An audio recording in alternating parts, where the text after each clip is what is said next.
বাংলাদেশে কিন্তু বর্তমানে কট কট খেলা চলছে ভাই, সিরিয়াসলি। মানে এই যন্ত্রণায় ভাই ফেসবুক কিংবা ইনস্টাগ্রাম সোশ্যাল মিডিয়া প্ল্যাটফর্মে ঢুকতেই পারছি না আমি ভাই। মানে যেখানেই ঢুকে না কেন সেখানেই দেখি ওই প্রবাসীর বউ আরেক ছেলে নিয়ে কট খাইছে, ওই কি বলে নেতাকর্মী, বিএনপি নেতাকর্মী কিংবা জামাতে নেতাকর্মী নিজের মেয়ে কিংবা নাতির বয়সী নারীকে নিয়ে হোটেল রুমে কট খায়। আরো ভাই সিরিয়াসলি আরেক বেটা নিজের বউ বাচ্চা থাকা সত্ত্বেও আরেক বেডিটি নিয়ে হোটেল রুমে কট খায়। মানে ভাই সিরিয়াসলি। আর একটা কমন বিষয় আপনারা খেয়াল করছেন কি, এই যে কট খাওয়ার যে বিষয়গুলো, এটা ম্যাক্সিমাম কট গুলা কিন্তু প্রবাসীর বউরা হয় এবং ম্যাক্সিমাম বিষয়গুলো টিনের ঘরে হয়।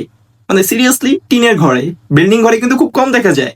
টিনের ঘরে হওয়ার কিন্তু একটা বেসিক্যালি একটা কারণ আছে। টিনের প্রথমত যে বিষয়টা হচ্ছে, টিনের ঘরে কিন্তু মানে এই যে শব্দগুলা কাঁপানি, খাট কাঁপানি শব্দ কিংবা যাই শব্দ বলুন না কেন, আপনারা তো ভালো বোঝেন, এগুলো শব্দগুলো কিন্তু বাইরে খুব বেশি যায়। কারণ ফুটা ফাটা থাকে কিংবা স্পেস টেস্ট ফাঁকা টাকা থাকে, সেখান থেকে বাইরে শব্দ বেশি যায়। আর আমার বাঙালিরা নিজেদের ঘরে কি হয় তার থেকে বেশি অন্যের ঘরে কি হচ্ছে সেই দিকে মনোযোগটা বেশি থাকে। দ্যাটস ওয়াই জাল ফলশ্রুতিতে মানে টিনের ঘরে যে কড খাওয়া বিষয়গুলো অনেক বেশি চোখে পড়তেছে ফেসবুক কিংবা ইনস্টাগ্রামে, আদার্স প্ল্যাটফর্মে, হোয়াট এভার। মানে আর কোথাও থেকে যেন শুনেছিলাম আমি, ছেলেদের তুলনায় মেয়েদের নাকি জিনিস মানে সেক্সুয়াল যৌন চাহিদা নাকি বেশি হয় আর কি। কোথাও থেকে যে আমি জানতে পারছিলাম, শুনেছিলাম, বিষয়টা সত্য কিনা মিথ্যা আই ডোন্ট নো, আপনারা কমেন্ট করে জানাবেন। আর যেহেতু প্রবাসী বউরাই মূলত বেশিরভাগ পরকীয়া করাতে জড়িত, হয়তো বা মেবি সত্য হতে পারে। আর ম্যাক্সিমাম সব টিনের ঘরে হচ্ছে ভাই, বিল্ডিং ঘরে হচ্ছে, বাট খুবই কম এদের তুলনায়।